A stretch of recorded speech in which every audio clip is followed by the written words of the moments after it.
ভুরুঙ্গামারীতে জামায়াতের সুধী সমাবেশ অনুষ্ঠিত। কুড়িগ্রামের ভুরুঙ্গামারীতে বাংলাদেশ জামায়াতে ইসলামী উপজেলা শাখার আয়োজনে সুধী সমাবেশ অনুষ্ঠিত হয়েছে। শুক্রবার 18 এপ্রিল সকালে উপজেলা পরিষদ হলরুমে এই সুধী সমাবেশ অনুষ্ঠিত হয়।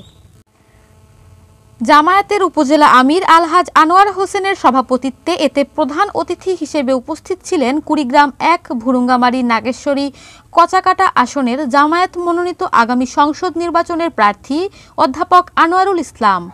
বিশেষ অতিথি হিসেবে উপস্থিত ছিলেন জামায়াতের কেন্দ্রীয় মজলিসের শুরা সদস্য ও সাবেক কুড়িগ্রাম জেলা আমির আজিজুর রহমান সরকার স্বপন।